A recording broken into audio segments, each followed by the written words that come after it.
Salut, c'est Perrine de la boîte à bac. Bienvenue dans cette seconde vidéo de sciences économiques sur la croissance économique. Dans la vidéo précédente, j'ai probablement fait fumer ton cerveau avec des poids de pourcentage, des euros courants, des euros constants, des dollars PPA, bref, tous les savoir-faire nécessaires à la compréhension des documents de ce chapitre. Nous avons également abordé les sources de la croissance économique que sont l'accumulation des facteurs de production et l'amélioration de la productivité globale des facteurs.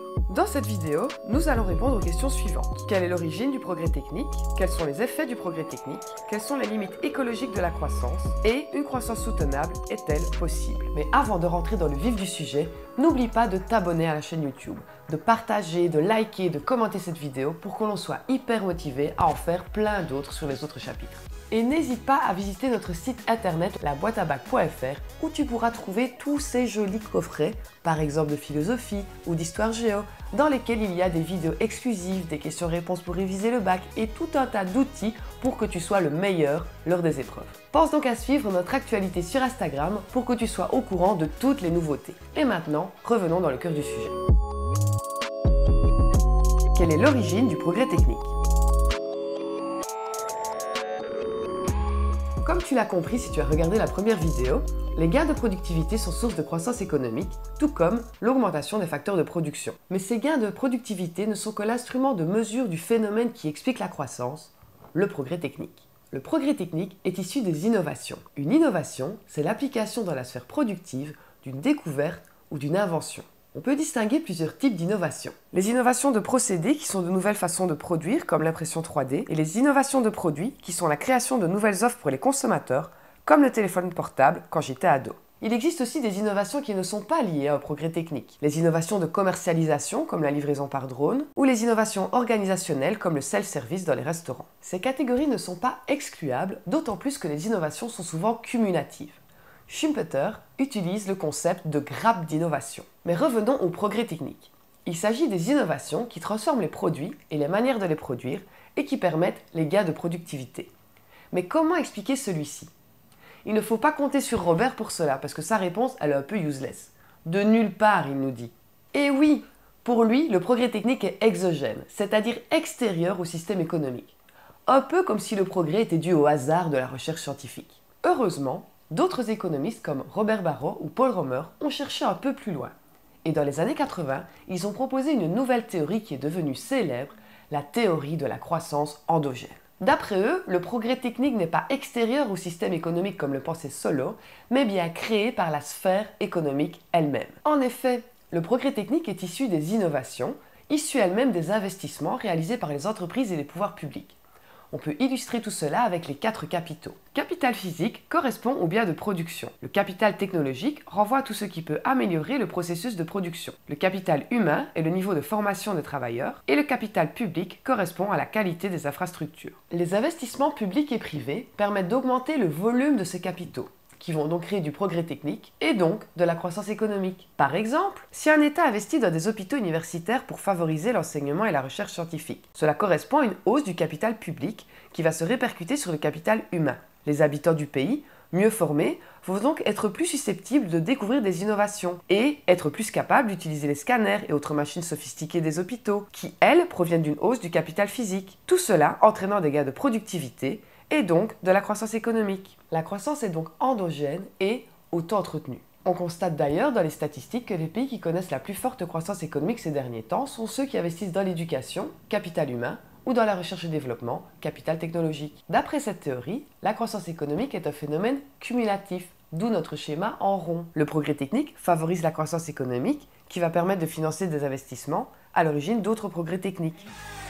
De plus, le progrès technique permet au niveau global de connaissances de s'élever, ce qui est propice aux innovations, source de progrès technique et donc de croissance économique, et ainsi de suite. Par exemple, nous, en janvier 2023, nous allons sortir une superbe application avec du contenu d'histoire géo, de philo, de français, de maths et bien sûr de SES. Nous employons notre capital humain et notre capital technologique afin de t'offrir à toi et à tous les autres lycéens des contenus ludiques pour réviser en toute tranquillité, des vidéos de méthodologie, des cartes de révision, des défis. Sur cette appli, tu pourras défier tes amis, gagner des objets pour ton avatar et l'algorithme va même s'adapter pour te proposer des questions à ton niveau et donc augmenter le volume de capital humain de la France. C'est pas beau ça? Pour être tenu au courant de la sortie de l'appli et de nos vidéos, abonne-toi à la page Instagram ou à la newsletter sur laboiteabac.fr. L'ensemble du progrès technique, le nôtre y compris, ne serait pas possible sans les institutions. Voyons leur rôle. Qu'entend-on par institution? Il s'agit de l'ensemble des règles, lois, procédures, ainsi que les institutions qui s'assurent que toutes ces lois, règles, procédures soient respectées. En gros, c'est tout ce qui encadre l'activité économique. Les institutions permettent la croissance économique en garantissant un environnement stable et propice aux innovations. En effet, un investisseur sera d'autant plus incité à innover s'il est assuré que le cadre est là pour lui, comme par exemple avec les droits de propriété. On peut classer les institutions en 4 catégories. Les institutions créatrices de marché favorisent la croissance économique en protégeant le droit de propriété. C'est tout le but des brevets. Garantir au créateur d'une innovation technique qu'il pourra jouir des fruits de celle-ci pendant 20 ans. Attention, on ne peut breveter une idée. Les droits d'auteur protègent quant à eux la propriété littéraire et artistique. Par exemple, tu n'as pas le droit de t'approprier le contenu de cette vidéo tant que je suis en vie. Génial, non? Les institutions de réglementation permettent de réduire les externalités négatives en réglementant le marché par la protection du consommateur, par exemple. Les institutions de stabilisation tentent de réduire les risques financiers liés à l'inflation ou à une variation trop importante du taux de change. C'est le rôle des banques centrales. Enfin, les institutions de légitimation fournissent une protection sociale et assurent la redistribution. Toutes ces institutions favorisent la croissance économique en rassurant les investisseurs potentiels et en leur permettant de se projeter plus ou moins sereinement dans l'avenir grâce à un environnement stable et propice aux innovations. Si un investisseur n'est pas rassuré, il n'a pas envie d'investir. Que retenir de cette partie sur l'origine du progrès technique? Que pour Robert Solow, la croissance est exogène, c'est-à-dire extérieure à la sphère économique, mais que la théorie de la croissance endogène est venue remettre en question sa théorie en expliquant que le progrès technique est produit par la sphère économique elle-même. La croissance économique est alors auto-entretenue et est un phénomène cumulatif où les investissements dans les différents capitaux favorisent les innovations et donc le progrès technique et donc la croissance économique et que l'on va réinvestir les fruits de ces innovations dans l'économie. Nous avons également vu que les institutions permettent la croissance économique en garantissant un environnement stable, favorable à l'initiative individuelle et à l'investissement. Quels sont les effets du progrès technique? Nous avons vu que les innovations favorisent la croissance économique, mais elles n'ont pas que des effets positifs. Pour Joseph Schumpeter, les grappes d'innovation favorisent le progrès technique et la croissance économique, mais elles s'accompagnent également d'un processus de destruction créatrice. En effet, ces innovations rendent rapidement obsolètes les anciens produits ou techniques de fabrication et vont donc provoquer la disparition de certaines entreprises et branches d'activité. Par exemple, quand tu as envie de faire une pause dans tes révisions, je suppose que tu te connectes à Netflix, HBO ou Disney+. Eh bien moi, quand j'étais enfant, on utilisait un magnétoscope dans lequel on mettait des VHS. Je connais par cœur toutes les chansons d'Aladdin si ça t'intéresse. Jean-Pierre Papin a choisi la technologie Grundig. Les images sont parfaites. Grundig, créé pour vous. Très rapidement, cette innovation incroyable qu'était le magnétoscope a été rendue obsolète par une autre innovation incroyable, le lecteur DVD. Rendu aujourd'hui obsolète par les services de vidéo à la demande que tu chéris chaque jour que Dieu fait. Pour revenir à notre processus de destruction créatrice, les entreprises innovantes bousculent le marché en forçant leurs concurrents à s'adapter. Grâce à leurs innovations, elles disposent d'un pouvoir de marché qui leur donne un monopole temporaire dont elles peuvent tirer profit. Les concurrents qui ne peuvent pas s'adapter sont donc voués à disparaître. Pour Schumpeter, ces externalités négatives sont largement compensées par les retombées positives des innovations dans l'économie. Et puis, dans la lignée des théories classiques, il est normal que les entreprises qui ne soient plus rentables disparaissent du marché. Le processus de destruction créatrice fait disparaître des entreprises et donc des emplois.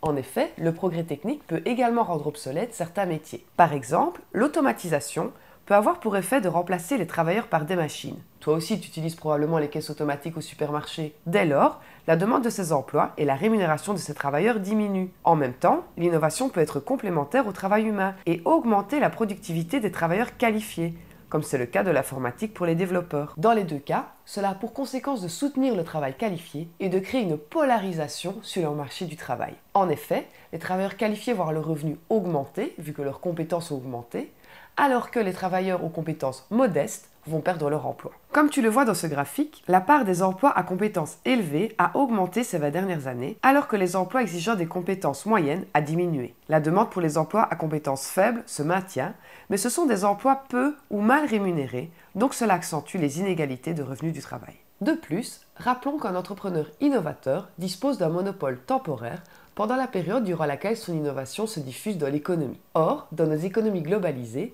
cette diffusion a des répercussions au niveau mondial et procure donc des revenus importants aux actionnaires qui peuvent s'enrichir rapidement. Les revenus du capital augmentant plus rapidement que les revenus du travail, les inégalités s'accentuent. Par exemple, dans la Silicon Valley, les entrepreneurs et actionnaires des GAFAM ont connu une progression spectaculaire de leurs revenus ces dernières années, alors que les revenus des ménages les plus modestes ont stagné, accentuant les inégalités entre les détenteurs de capital et les travailleurs. Dans les pays développés, ces deux phénomènes combinés, l'augmentation des revenus du capital et la diminution des revenus du travail, accentue les inégalités entre les 10% voire les 1% les plus riches et le reste de la population. La redistribution dans nos États-providence est censée corriger ces inégalités.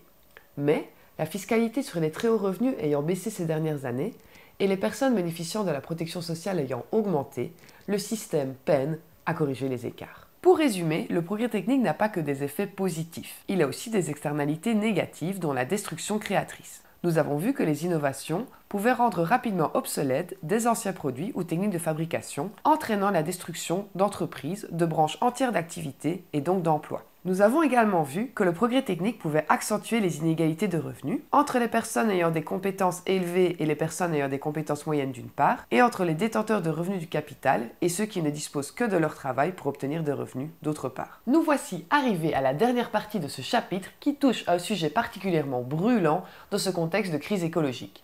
À part Trump, qui peut encore nier le réchauffement climatique après le mois d'octobre que l'on vient de passer? Même à Stockholm, il ne faisait pas froid. Après avoir brièvement rappelé l'impact terrible de la croissance économique sur l'environnement, nous verrons si une croissance soutenable est possible.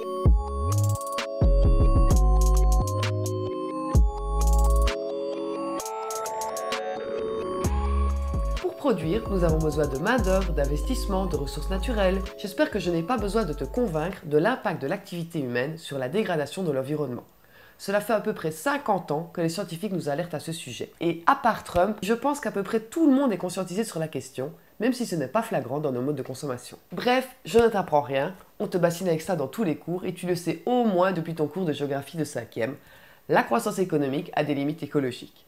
Pollution, réchauffement climatique, épuisement des ressources naturelles. Les ressources naturelles peuvent se renouveler, mais notre production est si rapide que leur stock ne parvient pas à le faire, ce qui entraîne leur épuisement, voire leur disparition. Ne parlons même pas des ressources ayant un stock non renouvelable, comme les minerais ou le charbon. Quand il n'y en aura plus, il n'y en aura plus. Et en attendant, leur prix explose, au détriment de tout le monde, mais surtout des consommateurs. La pollution engendre des externalités négatives dont le coût social n'est pas supporté par ceux qui en sont responsables, ni compensé par le marché. En effet, la pollution est source de nombreux problèmes de santé, de la dégradation de la qualité de vie, mais également de la réduction de la biodiversité. Enfin, les gaz à effet de serre produits par nos activités de consommation et de production provoquent le réchauffement climatique qui a des effets aussi divers que dévastateurs. Fonte des glaces entraînant la montée des eaux dans certaines régions, catastrophes climatiques comme typhons, tsunamis, incendies, disparition de certaines espèces. La pollution et le rejet des gaz à effet de serre n'étant pas tarifiés par le marché, les agents économiques ne sont pas incités à les réduire, ni même à innover pour trouver d'autres moyens de produire. Pour de nombreux scientifiques et économistes, le réchauffement climatique va non seulement ralentir la croissance économique,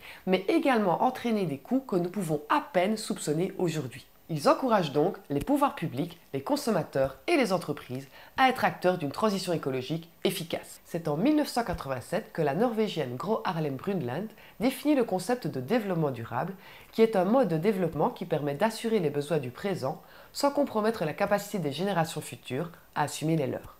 Depuis, les économistes se déchirent sur la question de la croissance soutenable. Certains, adeptes de ce que l'on appelle la soutenabilité faible, considèrent que le capital naturel constitue, avec les autres capitaux, un stock global de capital et que ces capitaux sont substituables entre eux. Ce qui est important, c'est de conserver le stock de capital global. Selon cette théorie, on peut dès lors gaiement gaspiller le capital naturel parce que les innovations vont tous nous sauver en trouvant des moyens de le restaurer ou en trouvant des alternatives via la recherche et le développement. C'est le cas du remplacement des énergies fossiles par les énergies renouvelables par exemple. Les dégradations environnementales seraient donc dans un futur plus ou moins proche, compensées par le progrès technique. Pour d'autres économistes, partisans de la soutenabilité forte, le capital naturel n'est pas remplaçable par les autres capitaux, et l'inaction peut nous coûter très cher. Pour eux, une fois que le stock sera épuisé, nous n'aurons plus que nos larmes pour pleurer. Il faut donc, dès aujourd'hui, en fait hier ce serait même probablement mieux, préserver ce capital naturel et arrêter de vivre, consommer, produire comme si demain n'existait pas.